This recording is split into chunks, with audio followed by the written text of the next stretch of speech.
La Inquisición. La Iglesia la inventó para salvar almas humanas, sin embargo acabó produciendo un sufrimiento humano inenarrable. La palabra Inquisición conlleva imágenes de tortura y crueldad. La tortura se utilizaba simplemente para sonsacar confesiones. Entre sus víctimas se incluyen Juana de Arco y Galileo, pero ¿sabemos realmente qué sucedió y por qué? Básicamente, todo lo que se ha afirmado sobre la Inquisición es erróneo por defecto. Y es erróneo porque nunca hubo acceso a la realidad que se escondía detrás de la Inquisición. La Inquisición. Ciudad del Vaticano, octubre de 1998. En una petición de examen de conciencia sin precedentes y en honor al año Jubileo 2000, el Papa Juan Pablo II convoca a un tribunal especial de historiadores y académicos para celebrar un simposio sobre lo que él mismo denominó una fase tormentosa en la historia de la Iglesia, que hoy en día se conoce como la Inquisición. Para ayudar al tribunal en su investigación, el Papa anuncia la apertura pública de los archivos secretos de la Inquisición, unos archivos que habían estado fuera del alcance de los académicos durante casi 200 años. El pontífice, de 79 años de edad, se enfrenta así a una de las cuestiones más cruciales en su trayectoria. ¿Debería la Iglesia Católica pedir disculpas por los pecados cometidos durante la Inquisición? El tema es un polvorín de controversia, incluso entre los historiadores. Yo creo firmemente que esta disculpa era innecesaria, porque la Iglesia no fue responsable de la mayoría de las persecuciones que hemos tenido en el pasado europeo. La Iglesia sí tiene alguna responsabilidad desde un punto de vista histórico. Fuera lo que fuere lo que la Inquisición hizo mal, no se puede decir que no fuera responsabilidad del papado. Todos los académicos deben afrontar una cuestión central y perturbadora. ¿Cómo pudo una institución como la Iglesia convertirse en el instrumento a través del cual se destruyeron miles de vidas humanas durante 6 siglos? La primera respuesta implica comprender que nunca hubo una única y todopoderosa Inquisición, sino más bien instituciones independientes en España, Portugal e Italia. Lo que compartían era un oscuro y perpetuo miedo, el miedo a la herejía religiosa.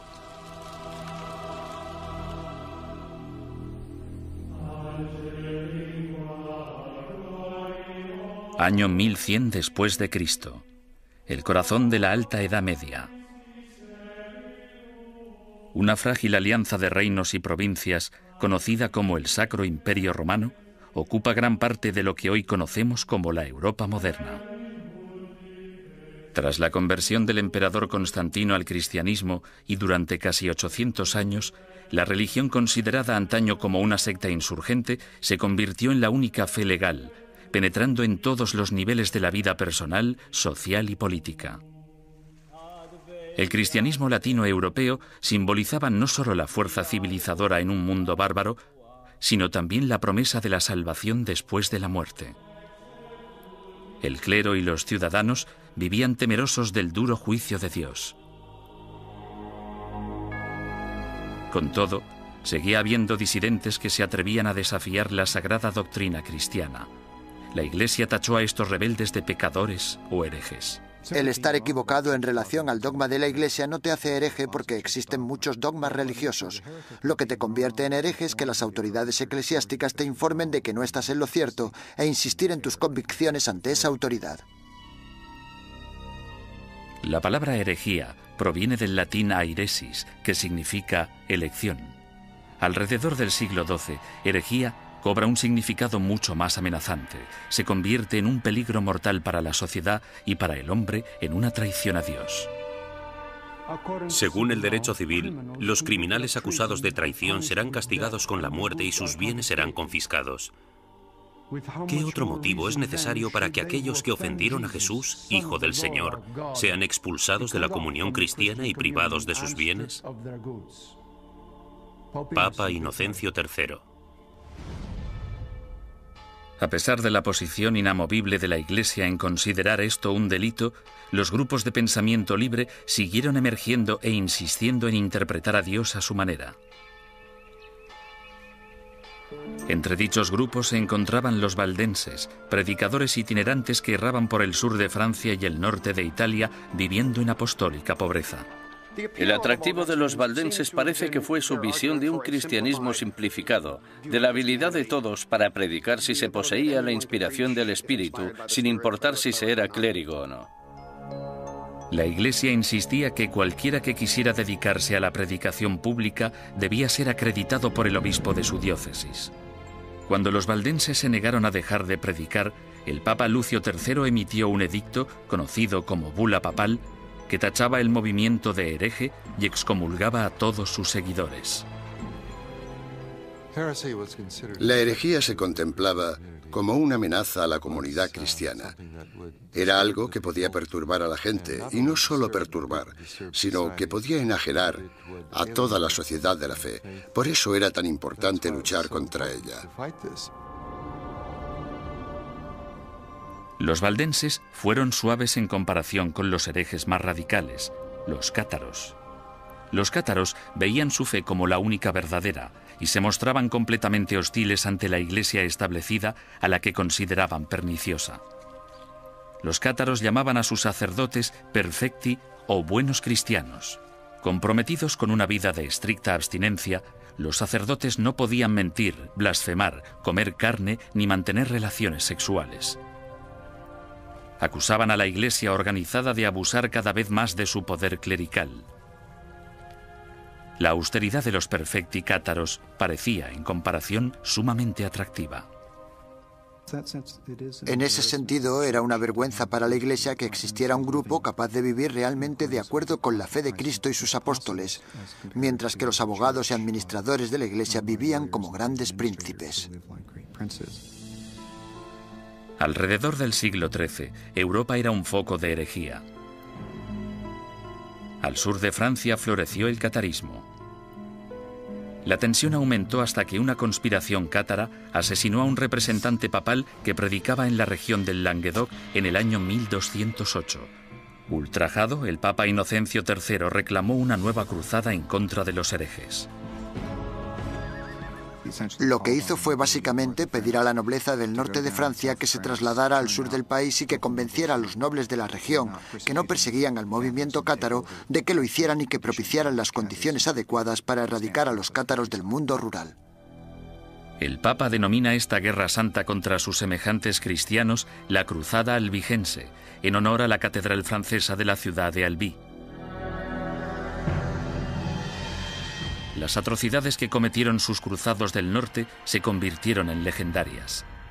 Los perfecti cátaros, fácilmente identificables por sus atuendos negros, eran asesinados en el acto. Los perfecti no intentaron esconderse, en parte porque la muerte les liberaba de este terrible mundo material en el que el Dios mezquino les había sumergido. Tenían una tímida tendencia al martirio. Sin embargo, tras años de matanzas, los astutos perfecti decidieron desprenderse de su atuendo distintivo y camuflarse gradualmente. A pesar del celibato, incluso empezaron a viajar con mujeres afirmando que eran sus esposas.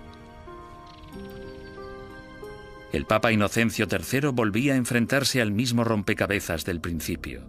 El objetivo de la Iglesia era esparcir la salvación y un hereje muerto solo era bueno para el diablo. El pontífice en apuros consideró el sistema judicial del momento.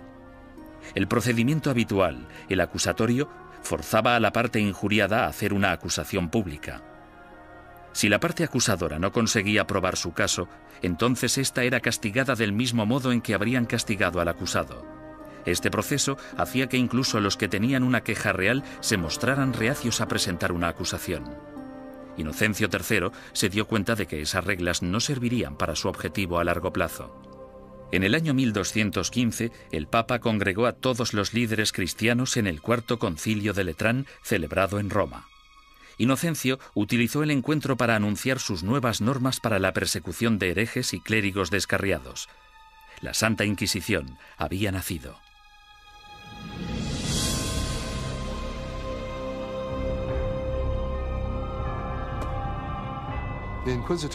El sistema de la Inquisición suponía una innovación maravillosa y se asemejaba bastante al Tribunal Popular de nuestro sistema, que emite una causa probable y una acusación. No tenían que demostrar nada, solo necesitaban tener muy claro o tener suficientes indicios que sugirieran la culpabilidad del acusado. El proceso inquisitorial de Inocencio III daba la potestad al investigador de construir un caso completo, recogiendo a escondidas las opiniones de la gente de la comunidad. En 1231, el Papa Gregorio IX inicia un concurso público para el nombramiento de nuevos agentes especiales, llamados inquisidores de la depravación hereje. Es el amanecer de la Inquisición medieval, que empieza con una venganza. El objetivo de la Inquisición es acabar con la herejía, y acabar con la herejía significa acabar con los herejes.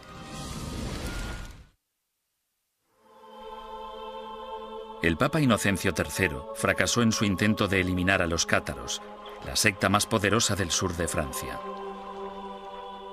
Sin embargo, en 1231, su sucesor, el Papa Gregorio IX, tramó un plan para volcar todo el poder del nuevo sistema legal de la Inquisición contra ellos.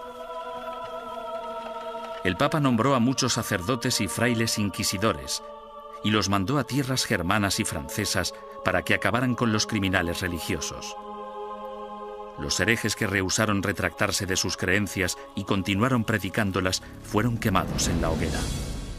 Si fracasaban, los herejes iban al infierno. El objetivo de todo esto era salvar a tanta gente como fuera posible, pero había que hacer ciertas cosas si se querían salvar muchas vidas. El Papa Gregorio pronto se percató de que encontrar a un buen inquisidor era muy difícil. Los más entusiastas a menudo eran fanáticos fuera de control. Conrad de Marburg, el más célebre de los primeros inquisidores, convenció a Gregorio IX de que había descubierto una secta secreta alemana llamada los luciferinos. El modus operandi de Conrad consistía en reclutar a una pandilla de linchamiento, arrestar a los supuestos herejes y ofrecerles dos opciones: retractarse o arder vivos.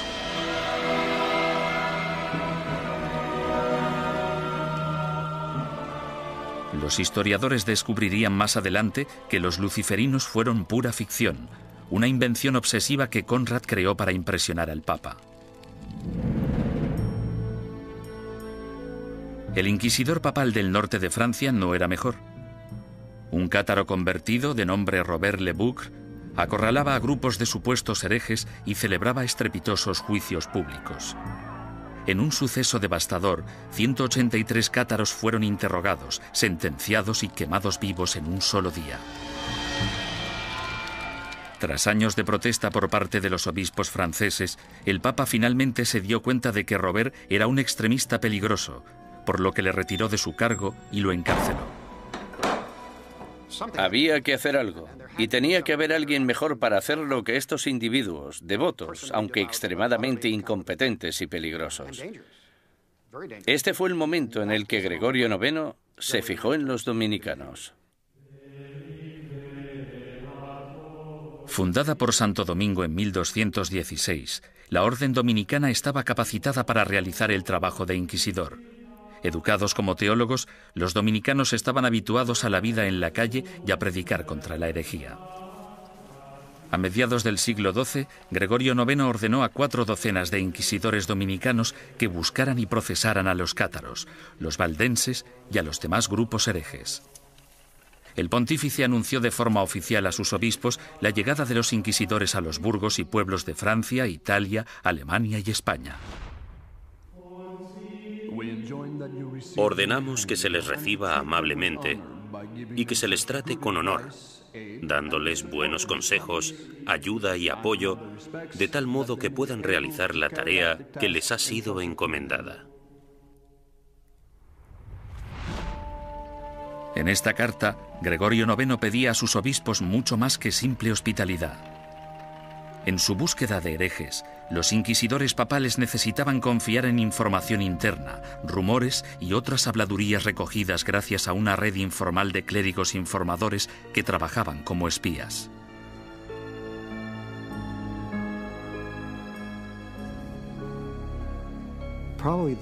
Probablemente sus mejores ojos y su mejor oído en el mundo rural eran los del clero parroquial, puesto que éste vivía en los pueblos, tenía familiares en ellos y por lo tanto estaba atento a los cotilleos locales. En sus incursiones a lo largo de la geografía, los inquisidores llegaban a un pueblo acompañados normalmente de un notario o escribiente para documentar el procedimiento o en ocasiones de un sirviente o un guardaespaldas. Entonces, el párroco reunía a los habitantes del pueblo para que escucharan al visitante predicar sobre los pecados y los peligros de la herejía. Una vez terminado el sermón, el inquisidor anunciaba un período de gracia durante el que cualquiera que hubiera cometido herejía podía confesar sus pecados a cambio de un trato clemente.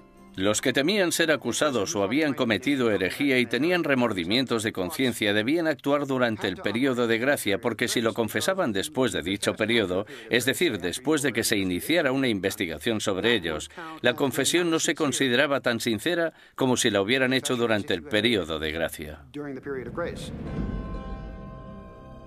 Unas semanas más tarde, el inquisidor anunciaba el fin del período de gracia, momento en el que se iniciaba la fase más nefasta del edicto de fe. Desde ese momento, cualquier acusado se convertía en víctima de interrogatorios o arrestos. Y dado que la información siempre se daba en secreto, el inquisidor animaba a todos los buenos ciudadanos a que denunciaran a cualquier vecino que creyeran que podía ser hereje. El objetivo de las inquisiciones generales, de los edictos de gracia y los edictos de fe, era conseguir que entrara y saliera tanta gente como fuera posible de la oficina del inquisidor. Y para ello utilizaban el miedo, el terror y el interés propio. El inquisidor debía tener al menos 2 testimonios incriminatorios antes de poder seguir adelante. En ocasiones, los sujetos víctimas de investigación no sabían que eran sospechosos hasta el día que les convocaban. Durante el procedimiento inquisitorial, la mayoría de las pruebas se recopilaban antes de que tuvieras conciencia de que había una investigación en marcha. Cuando te informaban del caso, la investigación ya había finalizado. Bastante diferente al sistema actual.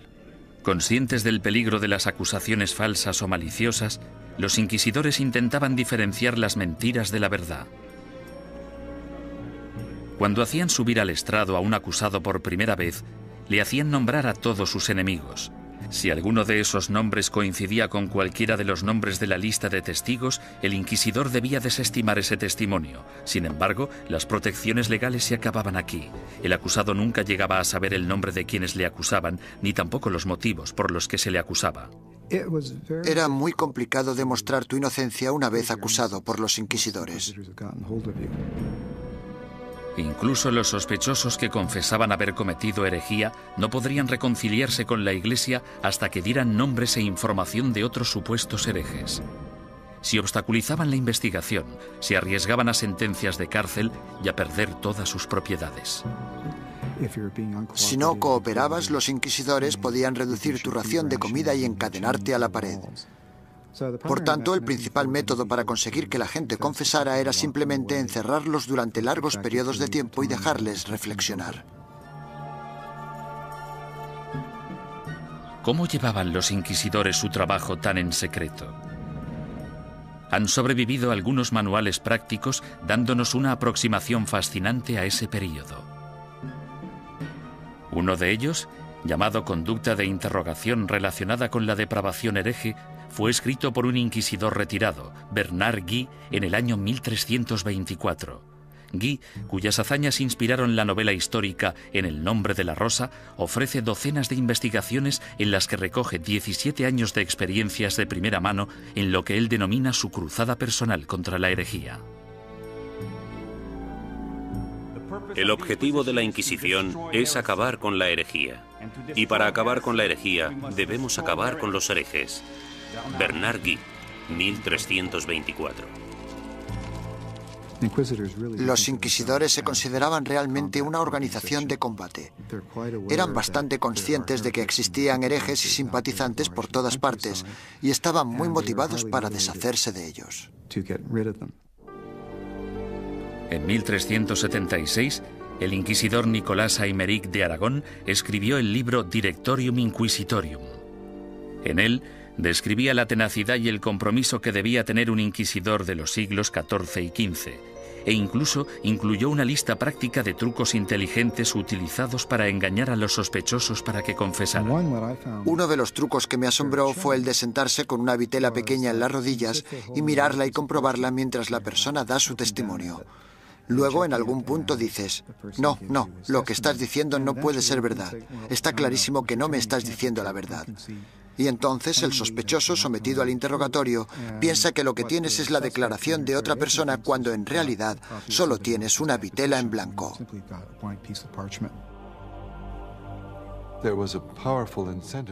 Los inquisidores estaban altamente motivados para llegar hasta la verdad como fuera. Y si era necesario, pisotear algunos derechos de los acusados, pues se hacía en nombre de la verdad. Existe otro aspecto espeluznante en el trabajo del inquisidor: la tortura. En la Edad Media se consideraba un método aceptable para la detección de mentiras siempre que hubiera razones suficientes para justificarla. En el siglo XX, cuando hablamos de tortura, pensamos en violencia física para obligar a la gente a decir la verdad. En aquel entonces, se trataba de un método para averiguar si el acusado estaba diciendo la verdad. Y este era el rol inicial de la tortura. Era un instrumento legal que entraba en juego en un momento dado del caso y bajo unas circunstancias muy específicas. Antes de 1252, la Iglesia prohibía a los inquisidores que utilizaran la tortura en sus investigaciones. Pero tras el asesinato del inquisidor Pedro Mártir en Lombardía a manos de los cátaros, el Papa Inocencio IV abrió la veda y dejó que métodos antiquísimos, en especial la tortura, entraran en la lucha contra la herejía. El oficial o párroco debe obtener de todos los herejes que capture una confesión mediante la tortura, pues de hecho son todos ladrones y asesinos de almas. Papa Inocencio IV. Por lo tanto, la tortura no fue algo inventado por los inquisidores. En este caso, solo seguían los dictámenes de la ley. La tortura se destinaba a dos tipos de prisioneros: los que se negaban a retractarse y los que parecían saber más de lo que contaban. Los inquisidores escogían la técnica de la tortura, pero dejaban el trabajo en manos de torturadores profesionales, expertos en causar dolor. Para empezar, debían describir la tortura a la persona. Luego debían mostrar los instrumentos de la tortura al acusado. Y tras dar 3 o 4 pasos como estos, el acusado sufría alguno de esos métodos de tortura. Sin embargo, dicho acusado podía decir en cualquier momento: ya he tenido suficiente. La estrapada era uno de los métodos de tortura más populares en la Edad Media y el Renacimiento. Las manos del acusado se le ataban a la espalda y a una cuerda que se colgaba de una viga en el techo. En algunas ocasiones se añadían pesos en los pies de la víctima. Una vez izado, se bajaba al prisionero y se le volvía a levantar de un tirón o se le sacudía violentamente. Los atornilladores de piernas o las prensas de espinillas eran instrumentos mecánicamente más sofisticados para causar dolor. Con cada vuelta de tornillo, más aguda se volvía la presión sobre las piernas del prisionero. En medio de toda esta mutilación se encontraba el notario del inquisidor, apuntando con esmero y fidelidad los acontecimientos de la sesión y listo para anotar la confesión tan pronto se produjera. El clero justificaba todo esto como un acto de benevolencia. Al fin y al cabo, si la tortura llevaba a la confesión, el injuriador podía finalmente reconciliarse con Dios y recibir la salvación. Si la confesión se realizaba durante la tortura, el proceso consistía en liberar al acusado de los instrumentos de tortura y permitir que se recuperara. Luego se le repetía la pregunta para comprobar si el acusado solo se había dejado llevar por el miedo al dolor o si realmente había dicho la verdad. Con todas esas técnicas a su disposición, no resulta sorprendente que los inquisidores fueran convincentes en casi un 90% de los casos. ¿Podía la herejía estar realmente tan extendida? ¿O eran los inquisidores los que utilizaban su poder para asustar a la gente y obligarles a hacer confesiones falsas? En mi opinión, uno de los mayores problemas a la hora de trabajar con los informes de la Inquisición es determinar hasta qué punto podemos creer nada de lo que está escrito en ellos, porque los inquisidores, si querían, podían hacer confesar casi todo a cualquiera. Aunque para los culpables de herejía, lo más temido era el día del juicio. No podías hacer nada para huir de ellos, porque estaban obligados a ejecutarte. Durante los siglos XIII y XIV, los inquisidores papales siguieron su camino por el sur de Europa, recogiendo acusaciones e investigaciones de herejes.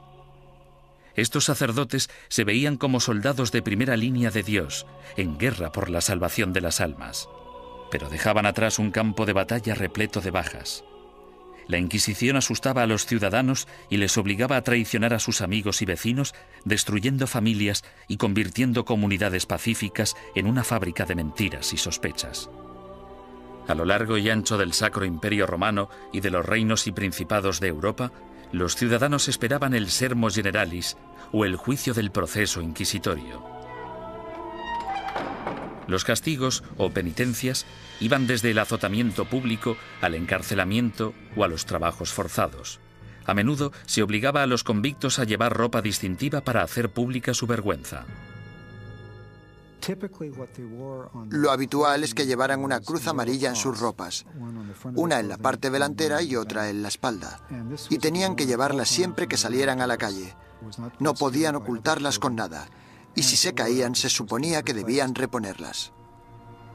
Los que iban marcados con la cruz amarilla se convertían en parias de la comunidad, pero su destino era clemente comparado con las penitencias que sufrían los herejes reincidentes, es decir, los que se retractaban y luego volvían a sus viejas costumbres. Su castigo era la ejecución. El derecho canónico, sin embargo, prohibía a los miembros del clero participar en cualquier juicio de sangre, por lo que los inquisidores entregaban a los herejes condenados a las autoridades civiles. Los inquisidores derramaban algunas lágrimas de cocodrilo y decían algunas palabras con la esperanza de que las autoridades civiles mostraran clemencia con esa gente.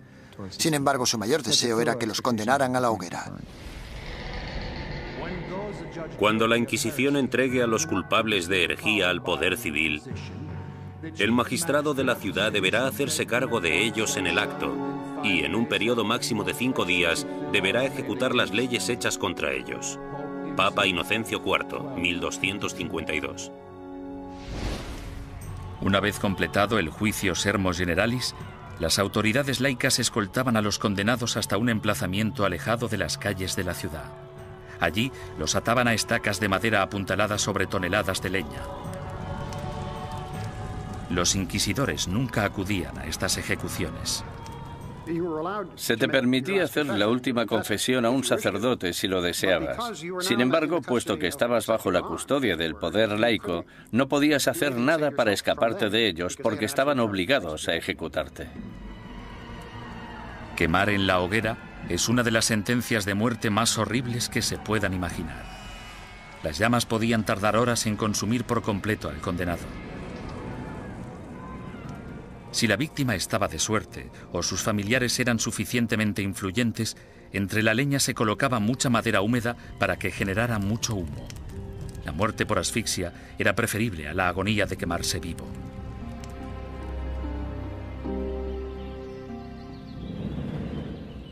Ni siquiera la muerte podía liberarte de las garras de la Inquisición.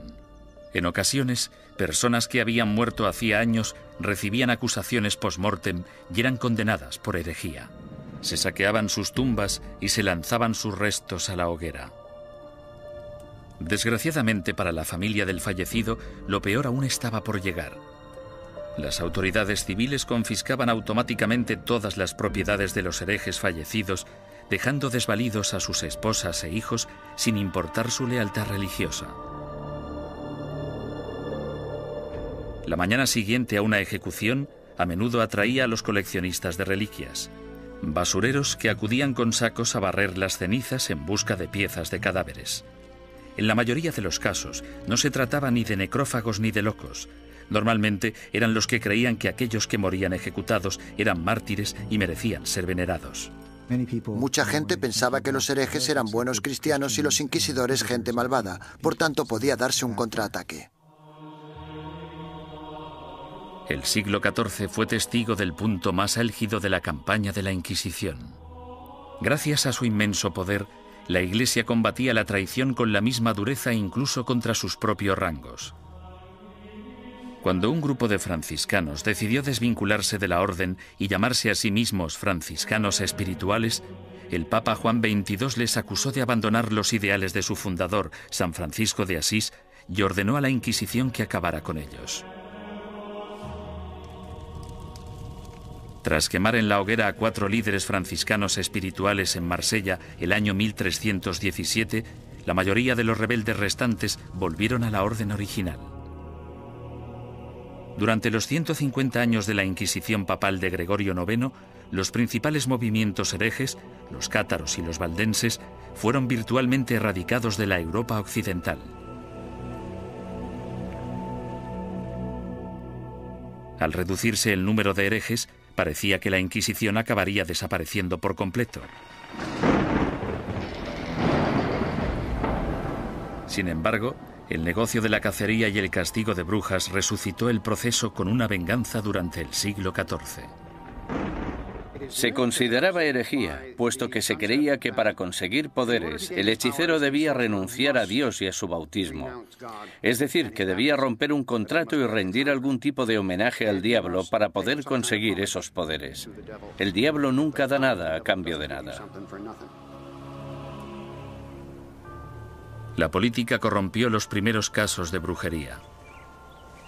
En 1307, Francia se encontraba casi en bancarrota tras una serie de fracasos bélicos. Su rey, Felipe el Hermoso, envidiaba las riquezas y las propiedades que poseían los caballeros templarios, una orden de poderosos monjes guerreros que se formó durante la primera cruzada a Tierra Santa. El rey Felipe los acusó falsamente de brujería, y durante los 7 años siguientes se torturaron y encarcelaron o quemaron en la hoguera a miles de templarios por toda Europa. Ningún historiador moderno cree que los templarios fueran objetivamente culpables de los cargos que se les imputaron: sodomía, adoración al diablo, herejía, etcétera, etcétera. En mi opinión, esto fue una verdadera manipulación cínica del proceso por parte de Felipe el Hermoso, y supone uno de los ejemplos más espeluznantes de hasta qué punto podían llegar a pervertirse los procedimientos inquisitoriales. Un siglo después, tras su triunfo sobre los ingleses en Orleans, Juana de Arco fue capturada y encarcelada por sus enemigos, que temían su creciente poder político. La entregaron al Tribunal Inquisitorial, organismo que utilizaron como instrumento en su contra. Los que acusaban a Juana defendían que las voces que ella consideraba su inspiración eran las voces del diablo y que sus premoniciones eran brujería. Juana fue condenada y murió en vehemente agonía. La nueva herejía de brujería diabólica parecía muy peligrosa tanto para la Inquisición como para las autoridades civiles, y engendró el manual práctico más relevante e influyente de todos. Publicado en 1486, Malleus Maleficarum, o El martillo de las brujas, proporcionaba apoyo teológico, consejos legales y varias técnicas para acusar, torturar y sentenciar a las brujas. Se trata de un documento infame, puesto que crea la imagen arquetípica de la mujer bruja, además de ser una de las obras de todo el mundo literario que muestra más abiertamente su misoginia. Cuando una mujer piensa por sí misma, solo piensa en cosas malas. Como son más débiles de cuerpo y alma, no resulta sorprendente que puedan sucumbir al hechizo de la brujería. Toda brujería procede de la lujuria carnal que en las mujeres es insaciable. Malleus Maleficarum. La historia ha demostrado que uno de los autores de Malleus Maleficarum, un inquisidor de nombre Heinrich Kramer, tenía ciertos problemas para controlar su propia insaciable lujuria carnal. En el año 1485, Kramer fue acusado de llevar a cabo una inquisición en la región de Innsbruck, lo que ahora es Austria. Él mismo se buscó los problemas porque la mayoría de los interrogados eran mujeres y las preguntas tenían relación con sus actividades sexuales. Alarmado por la manifiesta obsesión sexual de Kramer, el obispo ordenó que destituyeran al inquisidor y que liberaran a todos sus prisioneros. 2 años más tarde apareció Malleus Maleficarum. Nació de la frustración de Kramer por la experiencia de Innsbruck y de la furiosa misoginia que sufría. Durante los siguientes 200 años, el Malleus Maleficarum se convirtió en un bestseller y llegó a ser publicado en 4 lenguas distintas. Estaba destinado a convertirse en la principal fuente de inspiración de los cazadores de brujas laicos, católicos y protestantes que aterrorizarían Europa y Norteamérica durante los siglos XVII y XVIII. Durante el siglo XV, sin una nueva política ni postura por parte del papado, la Inquisición empezó a desvanecerse poco a poco. Por lo general, los tribunales inquisitoriales se mantenían en activo solo si un inquisidor en particular quería seguir persiguiendo la herejía. Si no quería, no pasaba nada. Y así fue como los tribunales fueron perdiendo fuerza. Sin embargo, en España, la astucia política del rey y la devoción de la reina se apoderaron del proceso inquisitorio e hicieron que su aterrador poder recayera en su propia gente.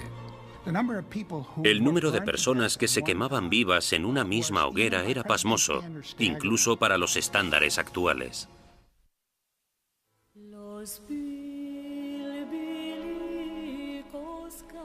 La situación de los judíos europeos durante el período medieval siempre fue desesperada.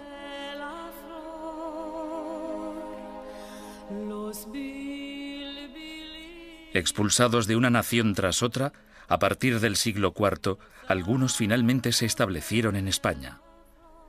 Prosperaron viviendo y trabajando en relativa armonía tanto con musulmanes como con cristianos. Pero a finales del siglo XIV, una serie de problemas económicos y levantamientos sociales despertaron antiguos prejuicios. En las décadas de 1380 y 1390, amotinamientos en contra de los judíos provocaron el incendio de sinagogas y el asesinato de miles de judíos. La solución de las autoridades españolas fue expulsar del país a todos los judíos que no se convirtieran al cristianismo. Muchos decidieron marcharse, otros, sin embargo, hartos de una persecución sin fin, optaron por abandonar la religión de sus antepasados para poder quedarse en España. La conversión en masa de los judíos el año 1391 en España es casi única en la historia judía. En muy pocas ocasiones se había conseguido que tantos judíos se convirtieran al mismo tiempo junto con sus rabinos y sus riquezas. Esto redujo en gran número la población de judíos en España. Debido, al menos en parte, a su antigua ética cultural de escolarización y esfuerzo continuo, estos nuevos cristianos, llamados conversos, prosperaron durante las décadas siguientes. Como judíos habría sido ilegal que realizaran ciertos trabajos o que ocuparan ciertas posiciones en el gobierno. Sin embargo, como cristianos las posibilidades abundaban. Desde los inicios de la historia de la conversión de los judíos, tenemos a conversos obispos, conversos ministros, conversos líderes financieros. Tenemos conversos ocupando las más importantes posiciones de la sociedad cristiana, porque esa era la ventaja de convertirse. Y fue precisamente esto lo que pudo originar las objeciones de los otros cristianos, que recelaban de la creciente relevancia de esa gente que anteriormente había sido judía. En tan solo unas pocas generaciones, miembros de la Iglesia Católica de España empezaron a acusar a estos nuevos cristianos de practicar secretamente la religión judía mientras mantenían una fachada apropiadamente cristiana.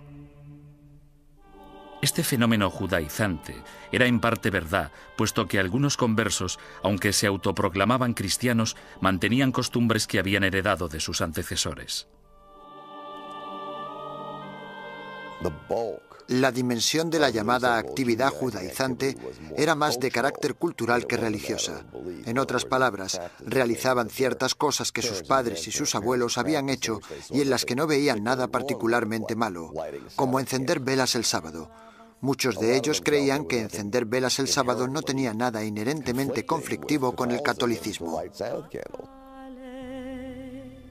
Su condición de cristianos bautizados también significaba que si se intuía de cualquier modo que recaían en el judaísmo, podían ser acusados de herejía. Fue precisamente esta trágica ironía la que les condujo hacia su destrucción. Con el matrimonio en 1469 de Fernando de Aragón e Isabel de Castilla, se unieron los dos reinos más poderosos de la península ibérica. Los consejeros dominicanos de Isabel pronto la convencieron de que la actividad judaizante suponía una amenaza mortal para el catolicismo en España y que una Inquisición podría ser la única solución. Si el clero pedía una Inquisición, no era solo porque fueran fanáticos, sino porque sabían perfectamente que detrás de ellos tenían a muchos seguidores muy fieles que tenían conciencia del problema tal y como lo percibían. El rey Fernando, astuto estratega político, vio que una alianza con la Iglesia Católica podía beneficiar a España en muchos sentidos. Aparentemente, Fernando tenía otros planes en mente. Apoderarse de las riquezas de los conversos. Había grandes cantidades de dinero esperando, encerradas en los cofres de los poderosos conversos, comerciantes y nobles. Y Fernando se propuso hacerse con ellas y lo consiguió. El primer paso del rey Fernando fue ponerse en contacto con el Papa y expresarle su preocupación por el problema judío de España. Es enorme el daño que los cristianos sufren con el contacto, las relaciones y la comunicación con los judíos, que siempre intentan de un modo u otro seducir a los leales cristianos y apartarlos de nuestra santa fe católica. Fernando el Católico.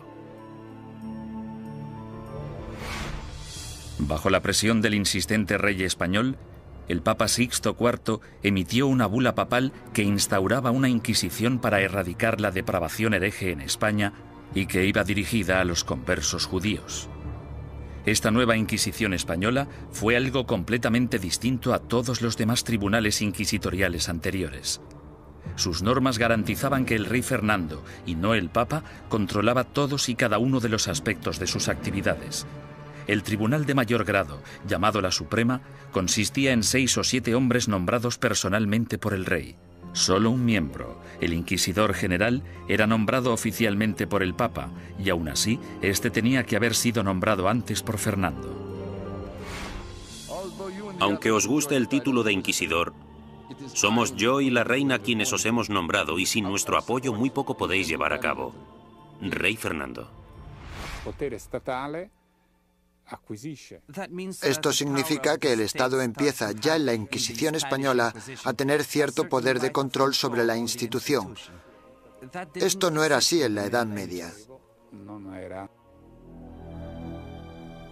El 6 de febrero de 1481 se celebró el primer auto de fe en Sevilla.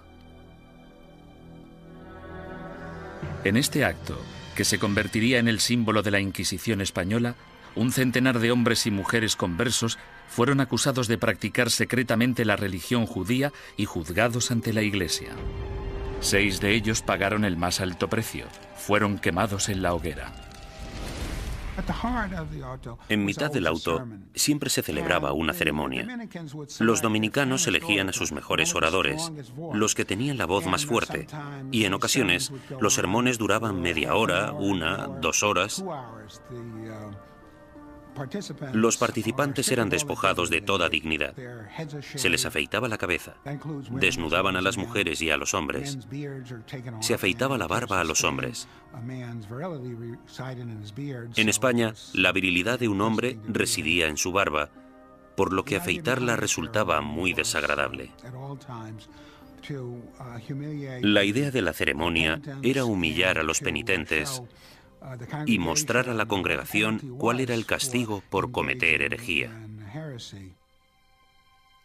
Incluso los que no habían recibido mucha educación o no estaban interesados en las sutilezas teológicas, ni muy seguros de los credos y las plegarias que recitaban, sabían perfectamente qué sucedía en cada momento en un auto de fe.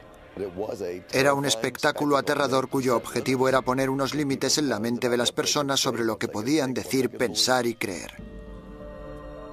Durante el primer año desde su establecimiento, 1.500 conversos acusados de judaísmo fueron juzgados y otros cientos condenados a muerte. La cantidad de personas que se quemaba en una misma hoguera era pasmosa incluso para los estándares actuales.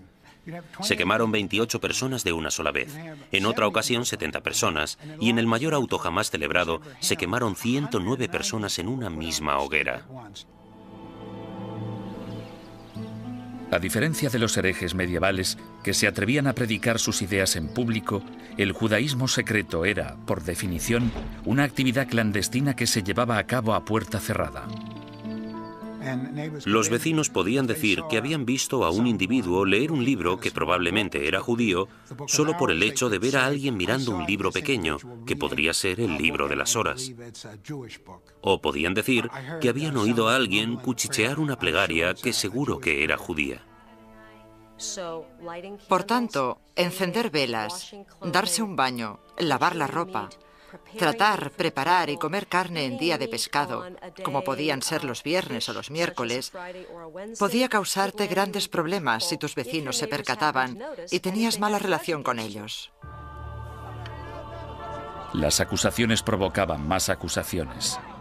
Algunos conversos se delataban a sí mismos con la esperanza de limpiar su historial y frustrar así el ataque de sus enemigos. Sin embargo, solo se podía conseguir una penitencia clemente si se hacía una confesión completa, y eso significaba dar los nombres de compañeros herejes. La única forma de escapar de todo eso era escoger nombres de otras personas de la comunidad.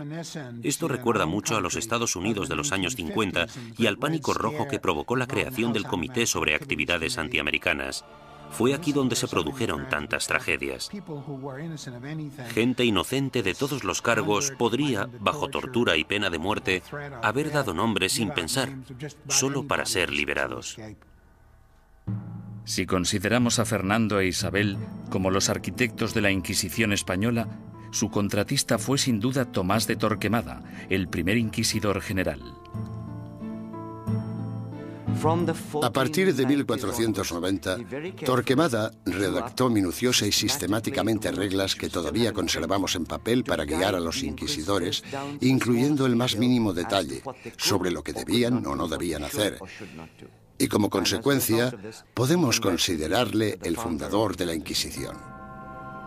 No hay ninguna duda de que Torquemada presidió la Inquisición durante su período más sanguinario y que ejerció mucha influencia sobre la corona.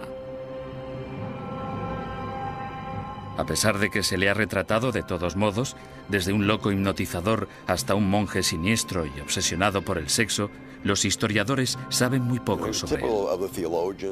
Era el típico teólogo fanático, antisemita y extremadamente hostil a los conversos.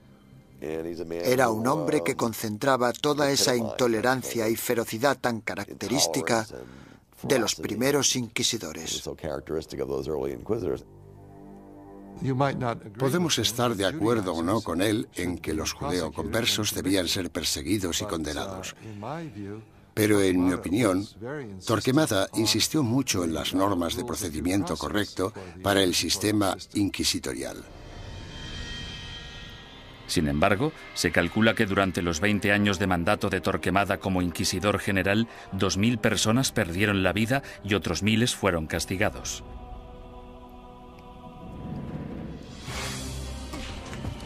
A ello se le sumó un alocado complot de asesinato que selló el destino de los judeoconversos españoles y aseguró el papel de la Inquisición en España durante los siguientes 200 años. Los judíos no ganaban nada convirtiéndose. La situación social no cambió en ningún sentido. Solo podía empeorar para la gente de origen judío. 5 años después de su nacimiento, la Inquisición se encontraba en plena forma, ganándose a pulso su temible reputación. Los conversos españoles, los judíos convertidos al catolicismo, no podían acudir a ningún lado en busca de justicia. Tanto la Iglesia como las autoridades civiles seguían la misma lógica aplastante. Todos los conversos que rehuían la Inquisición eran, por defecto, culpables. Todos los que daban el paso y se delataban a sí mismos eran, puesto que lo admitían, culpables. Y todos aquellos que eran juzgados y condenados eran, evidentemente, culpables. Los procedimientos interinos del Tribunal de la Inquisición se mantenían en privado y los informes se protegían cuidadosamente, incluso de la corona. Cuando la Inquisición española arrestaba a alguien, esa persona simplemente desaparecía en la cárcel hasta que la Inquisición acababa con ella. Los familiares y amigos quedaban a la espera, llenos de preocupación y sin poder ayudar. Los españoles convirtieron este hecho en un verdadero fetiche, el secreto. Me refiero a que este era uno de sus principios fundamentales, la creencia de que el prestigio de la institución dependía en gran medida de la capacidad de mantener intacto el secretismo.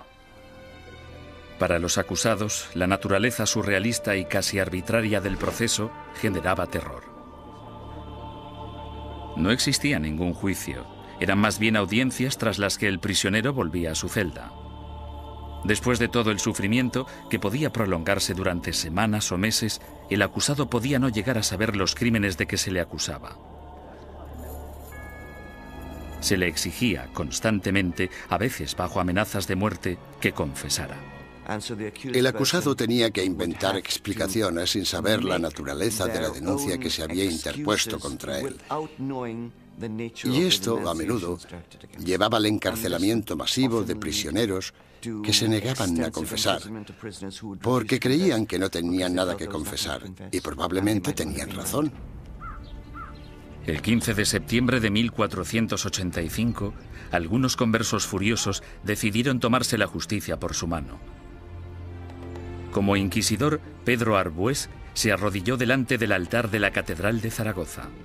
8 asesinos le atacaron con cuchillos.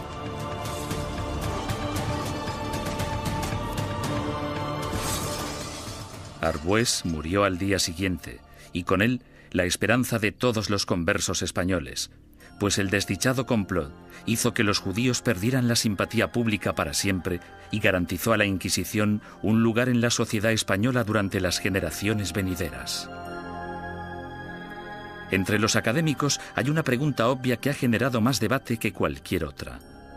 ¿Practicaban realmente los conversos el judaísmo en secreto o fueron simplemente cabezas de turco de la intolerancia?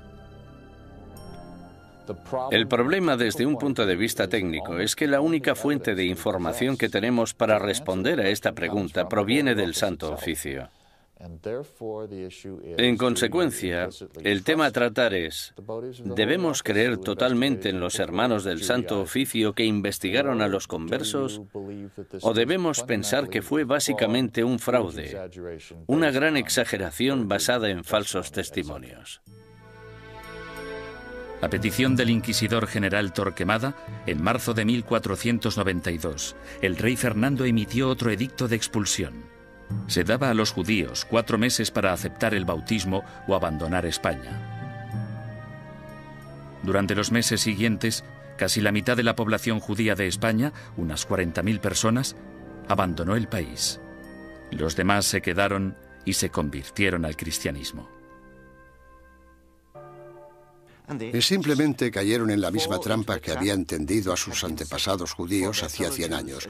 Por tanto, los judíos no ganaban nada convirtiéndose. La situación social no cambió en ningún sentido. Solo podía ir a peor para la gente de origen judío. No lloréis a vuestra partida, pues vosotros tenéis que beber vuestra propia muerte de un sorbo, mientras que nosotros tenemos que quedar atrás, entre esta gente malvada, recibiendo la muerte de ellos cada día. Juan de León, judío español converso. En 1499, la orden de expulsión se amplía para incluir a todos los musulmanes no convertidos de España. Durante los casi 25 años siguientes, una serie de rebeliones, expulsiones y bautismos forzados generan otra clase social de nuevos conversos al cristianismo, los moriscos. Lo que tenemos aquí Es el mismo escenario que el de los conversos, un grupo de gente que pertenecía a otra cultura y a otra religión y que ahora eran teóricamente cristianos.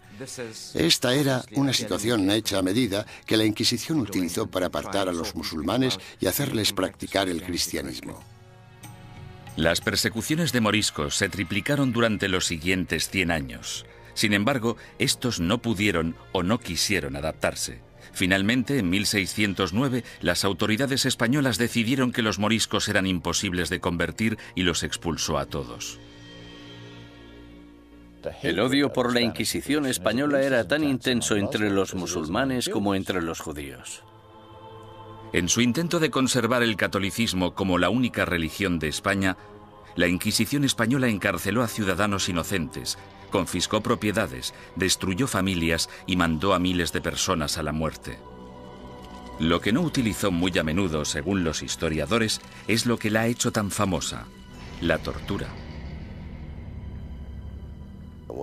Una de las cosas que se han podido afirmar con seguridad gracias al reciente estudio de la Inquisición es que la tortura se utilizó en muy pocas ocasiones en dicha institución. La tortura se utilizaba única y exclusivamente para sonsacar la confesión, y una vez se había conseguido, la tortura cesaba. Los inquisidores se enfurecían si sus subordinados torturaban a individuos demasiado viejos, demasiado enfermos, leprosos o supuestos enfermos mentales. Tampoco querían que se torturara a niños. Pero no importa la poca frecuencia de uso, la Inquisición tenía reglas concisas sobre cómo ejercer la tortura. A los prisioneros, ya fueran mujeres u hombres, se les desnudaba. Solo se les cubría sus partes íntimas. No todo el clero de entonces practicaba el celibato, y todos los que lo practicaban no eran capaces de contemplar una escena de estas características una y otra vez sin sentir el más mínimo arrebato de sadismo o satisfacción sexual. Decir que esto podía prolongarse durante siglos es no comprender en absoluto la naturaleza de la sexualidad humana. La garrucha, versión modernizada de la estrapada medieval, se convirtió en el método de tortura más común. El potro, probablemente el instrumento de tortura más famoso de todos, también era muy efectivo, aunque tenía algunos inconvenientes. Su uso no podía prolongarse porque una de las reglas vitales de la tortura era que la Inquisición no podía derramar sangre. Si se vertía una gota de sangre, la tortura debía suspenderse. La toca, o tortura con agua, se convirtió en la favorita de los inquisidores españoles. Durante el terrible sufrimiento, la boca del prisionero se mantenía abierta a la fuerza y se introducía una pieza de ropa por la garganta. Luego se vertía agua por la garganta, de modo que la pieza de ropa quedaba empapada y provocaba al prisionero violentos espasmos. Durante la Inquisición española, la tortura no podía aplicarse más de 3 veces y nunca durante más de 15 minutos. Las afirmaciones que hacían los prisioneros no eran legales, a no ser que las ratificaran 24 horas después, lejos de la sala de tortura. Hubo inquisidores que rompieron las reglas, aunque lo hicieron por ignorancia, más que por malicia. El buen juez debe hacer caso omiso de los gritos, lloros, suspiros, temblores o del dolor del acusado.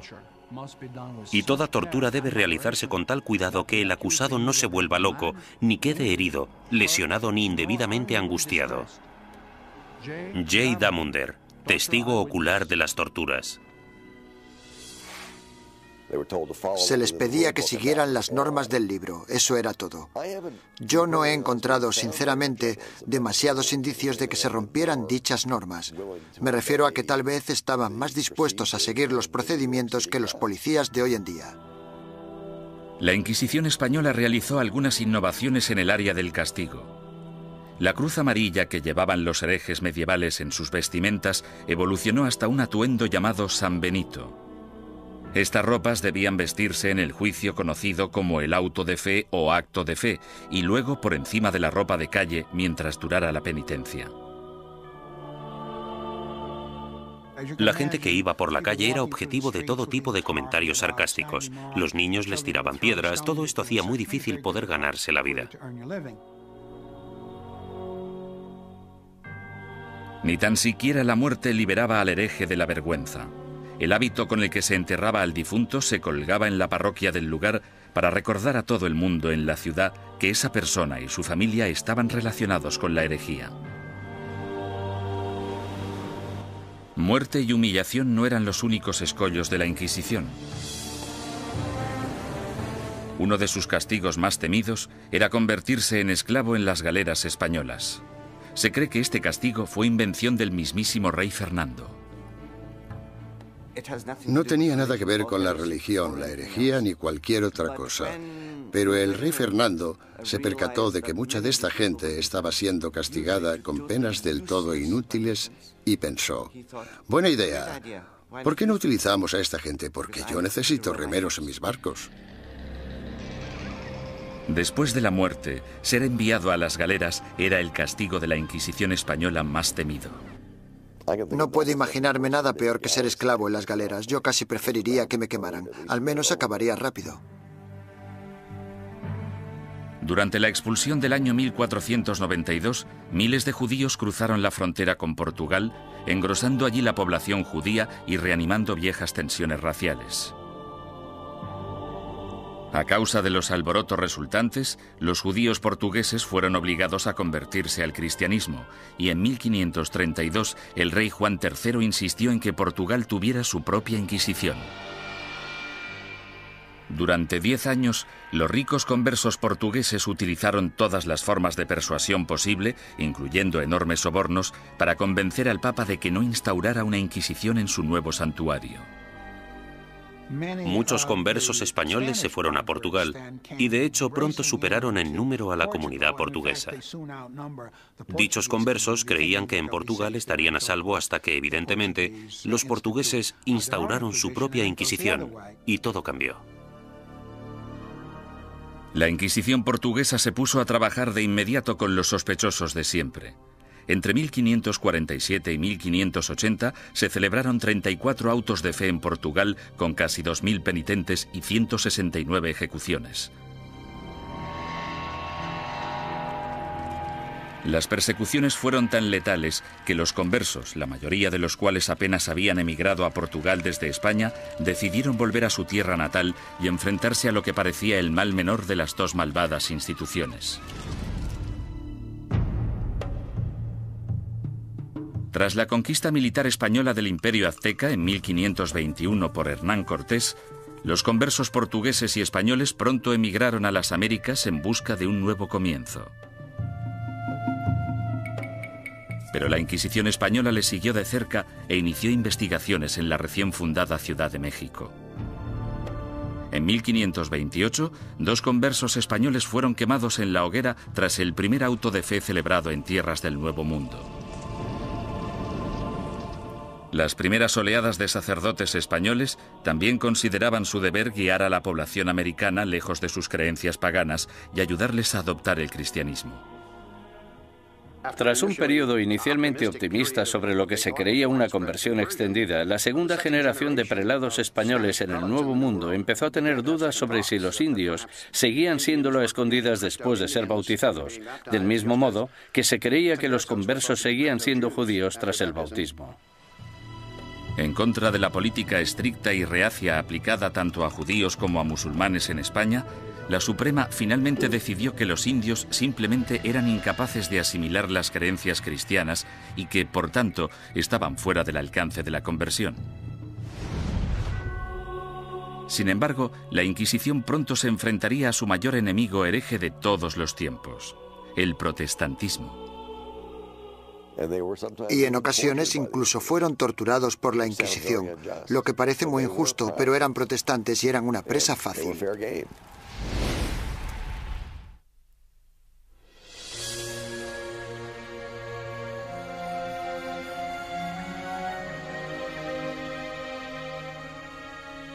Al mismo tiempo que las inquisiciones española y portuguesa arremataban su azote contra los musulmanes y los judíos herejes, otra amenaza apareció en escena.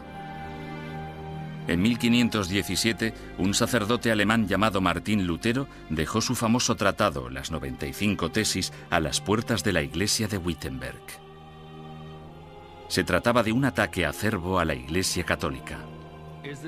¿No es cierto que bajo el vasto cielo no existe nada más corrupto, más pestilente y más odioso que la corte de Roma? La que una vez tuvo las llaves del cielo, ahora es una especie de boca abierta hacia el infierno. Martín Lutero. La carismática protesta de Lutero evolucionó hasta convertirse en una auténtica revolución religiosa. El movimiento de la Reforma sacudió a toda Europa. Alrededor del año 1550, las coronas de Dinamarca, Noruega, Suecia y Finlandia ya se habían acogido a la nueva religión llamada protestantismo. El Papa estaba furioso. La forma en la que se contemplaba desde Estados Unidos la amenaza soviética de los años 50 y 60 sería muy parecida a la forma en la que Roma en aquel entonces contemplaba la amenaza protestante. Con sus ajetreados puertos y su extensa red europea de comercio, era solo cuestión de tiempo que las ideas protestantes empezaran a viajar hacia la España católica. En 1577, dos grupos independientes de adinerados protestantes convertidos fueron descubiertos y arrestados en Sevilla y en Valladolid. Estos arrestos de finales de 1550 fueron terribles para la administración inquisitorial y para el gobierno real, puesto que muchos de los sospechosos ocupaban altos cargos en la burocracia gubernamental. El descubrimiento de dos organizaciones protestantes en dos de las mayores ciudades de España causó oleadas de pánico por todo el país católico. El rey español Carlos V, que había dedicado los últimos 30 años a la lucha contra el protestantismo en Alemania, exigió una purga rápida y despiadada. Su aliado en Roma, el Papa Pablo IV, volcó todo el poder de la Iglesia en el ataque contra el protestantismo y emitió una bula papal sin precedentes en la que permitía a la Santa Oficina Española ejecutar a los ofensores que cometían un crimen por primera vez e incluso a los que se arrepentían. Según mis conocimientos, esta es la única vez en toda la historia de las Inquisiciones española, romana o portuguesa en que los acusados, que por primera vez admitían estar arrepentidos de sus errores doctrinales, eran igualmente condenados a muerte. La fiebre del antiprotestantismo llegó a todas las grandes ciudades de España. Fueron quemados en la hoguera sacerdotes, monjas, soldados ingleses e incluso 3 niños que murieron junto con sus madres. En poco más de 3 años, tras el descubrimiento de protestantes en España, el protestantismo se había eliminado por completo. Nunca reaparecieron. España se caracteriza por no tener protestantes. El sangriento ataque a los protestantes entre los años 1559 y 1562 también marcó el punto más álgido de la ceremonia del auto de fe en términos de asistencia, pomposidad y pura teatralidad. Anticipándose a los juicios de cientos de protestantes herejes, el inquisidor general Fernando Valdés se propuso deliberadamente modernizar el auto de fe de forma grandilocuente. Los costes aumentaron astronómicamente. Llevaron al tribunal inquisitorial a la bancarrota, de modo que tuvieron que ir reduciendo miembros y empezaron a amontonar prisioneros para poder conseguir un auto realmente bueno y tener suficiente gente para quemar en las ceremonias. España eliminó sistemáticamente a todos los protestantes. Sin embargo, los inquisidores permanecieron alerta ante cualquier amenaza hereje del exterior. A lo largo del siglo XVI, los viajeros protestantes que venían a España, incluso dignatarios extranjeros, cayeron en las despiadadas garras de la Inquisición. La Inquisición arrestó a marineros y comerciantes extranjeros. En ocasiones incluso llegó a torturarlos, lo que es muy injusto, pero eran protestantes y eran una presa fácil. Mientras que España parecía haber triunfado ante el protestantismo, no pudo hacer nada ante los efectos de otra de las invenciones alemanas, la imprenta. Hacia finales del siglo XVI, libros y panfletos escritos por víctimas de la Inquisición española avivaron el negocio de forma importante. Los líderes protestantes, que aspiraban a poner el mundo en contra de la España católica, explotaron estos horribles relatos de tortura, encarcelamientos y muerte. Las cuerdas, que eran de tamaño pequeño, Se ataban a los huesos del prisionero atravesándole la carne y haciendo que la sangre borboteara por 8 puntos diferentes al mismo tiempo. Mientras el prisionero se resistía a hacer cualquier confesión respecto a lo que los inquisidores le preguntaban, tiraban de las cuerdas de esta manera 4 veces sucesivas. John Foxe, El libro de los mártires. La mala publicidad de la Inquisición no era el único escándalo al que se enfrentaba la Iglesia Católica. En 1542, Roma fue sacudida por la noticia de que Bernardino de Ochino, el líder de la admirablemente austera y piadosa orden católica de los capuchinos, había abandonado Italia para unirse al protestantismo. La deserción de Ochino, una de las figuras relevantes más admiradas en la Iglesia, finalmente incitó al Papa a tomar una decisión. La respuesta del papado a este tipo de escándalos fue la creación de lo que se esperaba que fuera un método más eficaz de rastreo de herejes para detenerlos antes de que se convirtieran en una amenaza o en causa de bochorno. El 4 de julio, el Papa Pablo III ordenó el establecimiento de una Inquisición romana, la primera Inquisición en suelo italiano en más de 200 años. Una comisión de 6 cardenales dirigiría el Santo Oficio, aunque a diferencia de la versión española, dirigida por la Corona, el poder de la Inquisición romana estaba única y exclusivamente en manos del Papa. Independientemente de lo que hiciera mal la Inquisición, no se puede decir que no fuera un error del papado. Durante el siglo XVI, la Inquisición romana gozó de gran prestigio y poder político. Los papas Pablo IV y Pío V subieron al poder tras servir a la Iglesia como inquisidores. A pesar de sus sangrientos mandatos, en términos de número de protestantes ejecutados, estudios recientes muestran que la Inquisición romana fue pionera en reformas judiciales que serían las predecesoras del sistema legal actual. Los prisioneros de la Inquisición romana podían disponer de un abogado e incluso reunir testigos que testificaran a su favor. 300 años antes de que se inventara la figura del abogado de oficio, la Inquisición romana ya proporcionaba abogados gratuitos a los indigentes acusados. Como mínimo, la Inquisición escuchaba o pretendía escuchar las explicaciones del acusado de un modo que los demás sistemas judiciales no contemplaban. La justicia civil era en muchos sentidos peor que la del Santo Oficio. Torturaban a los acusados más despiadadamente, los condenaban con más rapidez. Los acusados no morían a causa de la tortura en el sistema inquisitorial, sí en cambio en los tribunales civiles. Sin embargo, la Inquisición romana se volvió en contra de algunos de los mayores pensadores del Renacimiento. Estaban muy preocupados por el tema de las escrituras y parecía que Galileo las cuestionaba basándose en cuestiones muy controvertidas en aquel entonces. El ataque de la Inquisición romana contra el protestantismo supuso mucho más que arrestos, castigos y ejecuciones. En 1559, el Vaticano publicó su Índice de Libros Prohibidos, en el que listaba cientos de libros y autores considerados peligrosos para la fe y la moral de los buenos católicos. Cualquier ciudadano que poseyera uno de estos libros prohibidos podía ser arrestado.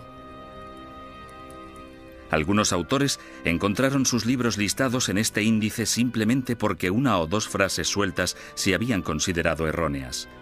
Sir Thomas More, político inglés que irónicamente fue decapitado por su lealtad a la religión católica, también fue considerado un autor prohibido. En relación a ciertos pasajes de sus libros, el índice decía: podéis leer este libro, pero debéis saltaros este pasaje.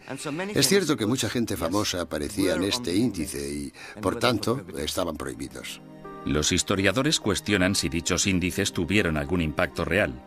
Hay literalmente miles de títulos en cada índice, y aparte de un grupo de inquisidores y de obispos, pocos sabían exactamente qué estaba prohibido. Con mis investigaciones he podido demostrar que en Cataluña, por ejemplo, nadie hacía caso al índice.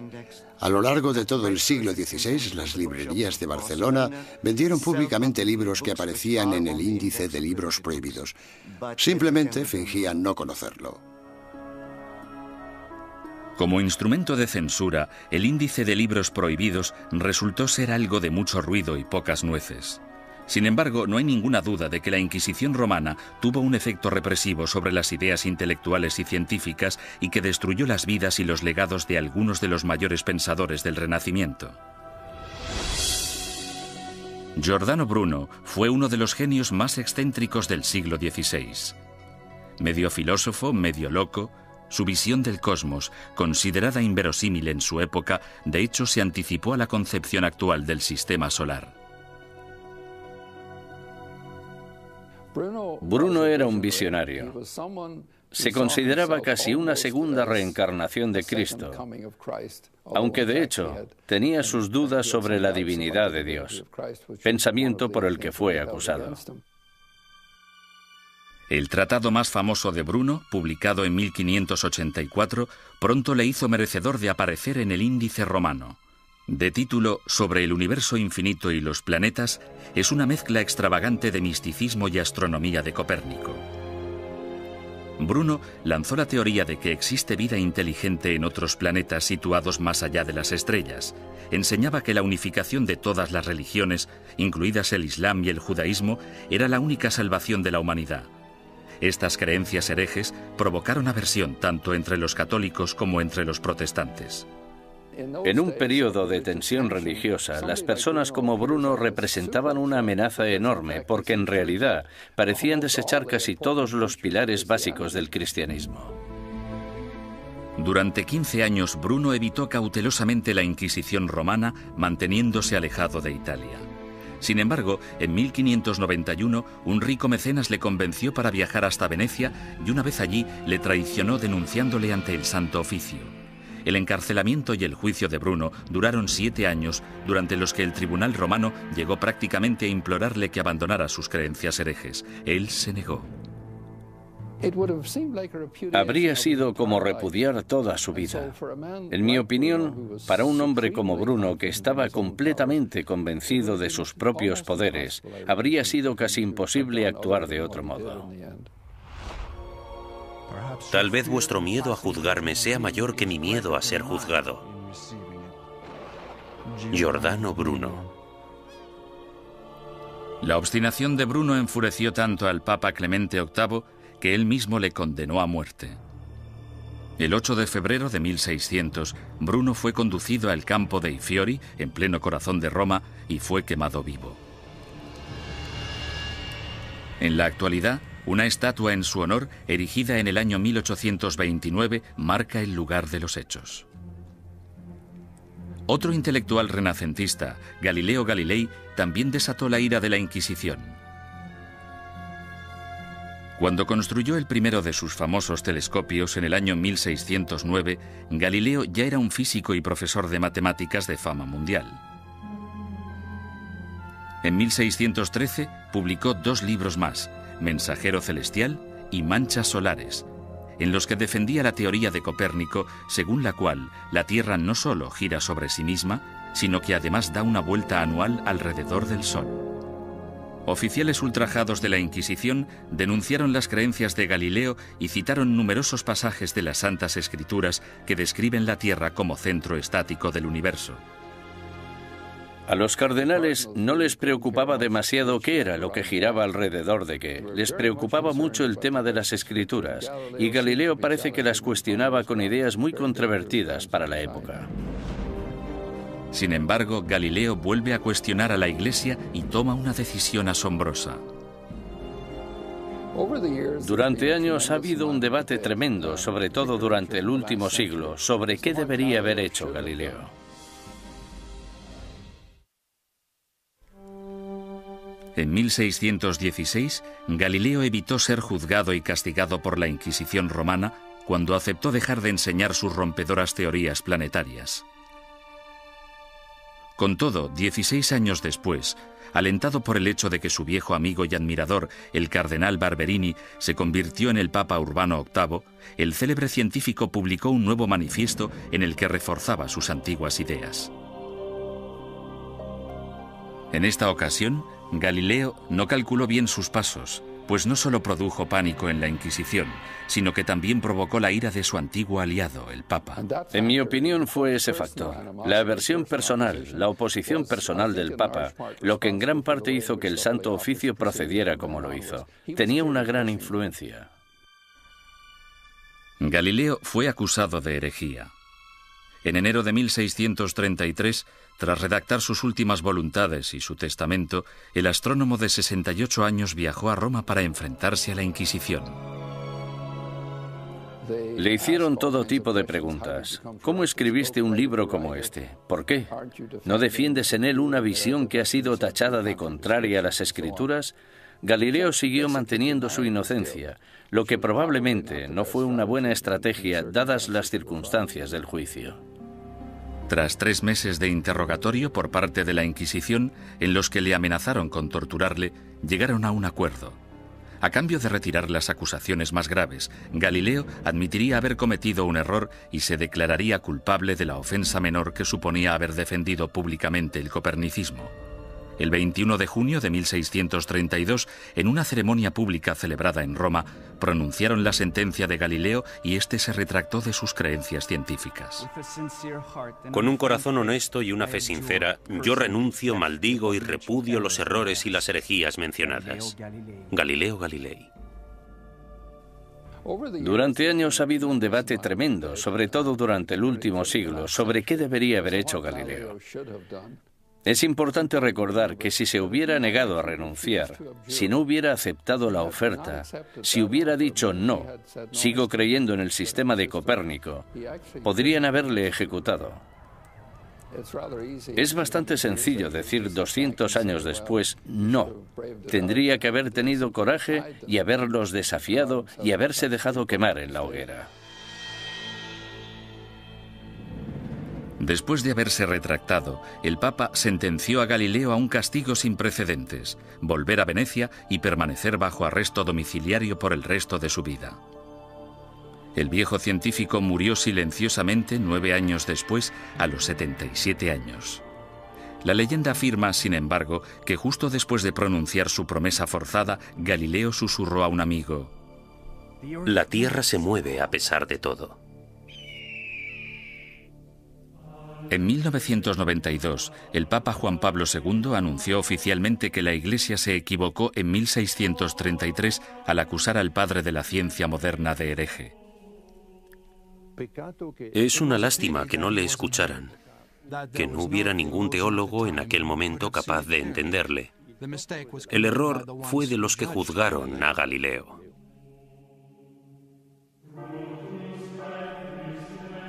Los siglos XVII y XVIII fueron un período de declive para todas las inquisiciones. En España, aparte de la necesidad de erradicar a los conversos acusados de practicar secretamente el judaísmo, la Inquisición española se centró en la persecución de comportamientos personales inaceptables, como por ejemplo la homosexualidad, la bigamia y el adulterio, así como también los crímenes del clero. Las ceremonias de castigo, los autos de fe, siguieron celebrándose de forma esporádica en el siglo XVIII. Sin embargo, el prestigio de la Inquisición quedó mancillado cuando Felipe II rechazó expresamente acudir al auto celebrado en honor a su coronación. Los propios españoles empezaron a ver la Inquisición como un instrumento anticuado. Y a partir del año 1730 desapareció por completo. Inspirado por los ideales y las reformas de la Ilustración, Portugal empezó a desmantelar su oficina de la Inquisición. Alrededor de 1773, los autos de fe se ilegalizaron y las distinciones entre cristianos viejos y cristianos nuevos se eliminaron de las leyes portuguesas. Fue necesario que el ejército de Napoleón invadiera Italia y España para acabar definitivamente con la Inquisición. Algunas de las primeras acciones del régimen francés al entrar en Madrid en 1808 fueron abolir la Inquisición, confiscar todas sus propiedades y llevarse todos los archivos que encontraron. Napoleón fue incluso más lejos en Roma, donde no solo confiscó los archivos, sino que también se llevó como prisionero al Papa. En 1814, el imperio napoleónico se derrumbó y el Papa Pío VII regresó sano y salvo a Roma. Finalmente, en el año 1820, la Inquisición española fue ilegalizada completamente. Al oír la noticia, grupos de ciudadanos asaltaron el palacio, quemando y destruyendo todos los informes inquisitoriales. Algunas personas cuyos familiares habían sido juzgados no querían que se supiera. Por eso los robaron y los destruyeron. A pesar de la aplastante realidad, el papado se negó a admitir que el final de la Inquisición era inevitable. La Inquisición romana continuó ejerciendo teóricamente, no en la práctica, durante los siguientes 150 años. En 1965, el Papa Pablo VI reorganizó el Santo Oficio llamándole la Congregación para la Doctrina de la Fe. Todavía existe en la actualidad, aunque solo interviene como consejera en asuntos eclesiásticos. No realiza investigaciones ni impone la doctrina de la Iglesia.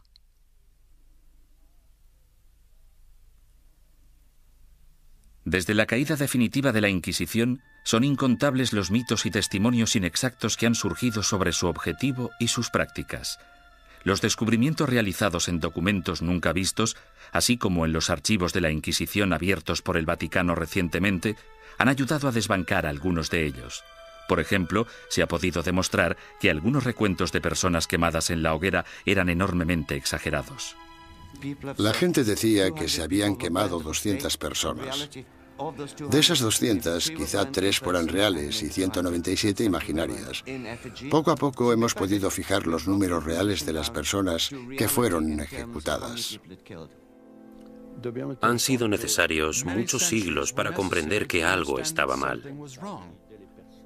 Debemos tener en cuenta el contexto y la mentalidad. Mucha gente creía que la Inquisición era un instrumento necesario y, aunque no gustaba demasiado, se aceptaba. Sin embargo, otros eruditos advierten que una visión revisionista de la Inquisición nos podría estar llevando demasiado lejos en la dirección errónea. Era una institución malvada. Si se mira todo en conjunto, yo diría que la Inquisición fue exactamente como la han descrito y que no necesitamos un lavado de cara de la Inquisición más de lo que necesitamos una revisión del Holocausto.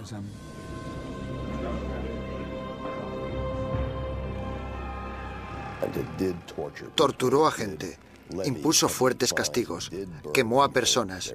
Había teólogos fanáticos en las Inquisiciones, había antisemitas en las Inquisiciones.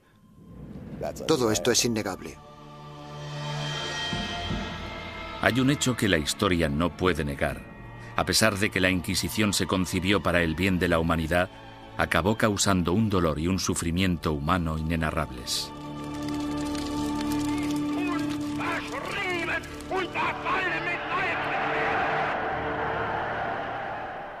Las Inquisiciones existieron durante casi 6 siglos y lucharon por la necesidad de un grupo de imponer sus ideas sobre las de los demás.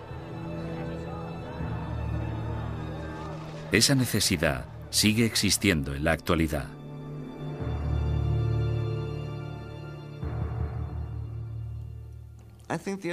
Creo que la lección que debemos aprender de la Inquisición es que no debemos verla como algo único. Es un fenómeno recurrente que se ha dado a lo largo de la historia en todos los países, porque es un fenómeno natural. Es un fenómeno internacional. Es más, es innato en la condición humana utilizar las inquisiciones como método de imposición de nuestras preferencias culturales. El peligro siempre está al acecho. Cuando una sociedad se ve amenazada, sin importar si esa sociedad es una sociedad religiosa como la Iglesia Católica del siglo XVI o una nación-estado del siglo XX, cuando se desafía a una sociedad, el resultado más común es una respuesta violenta que a menudo no está arreglada por la ley.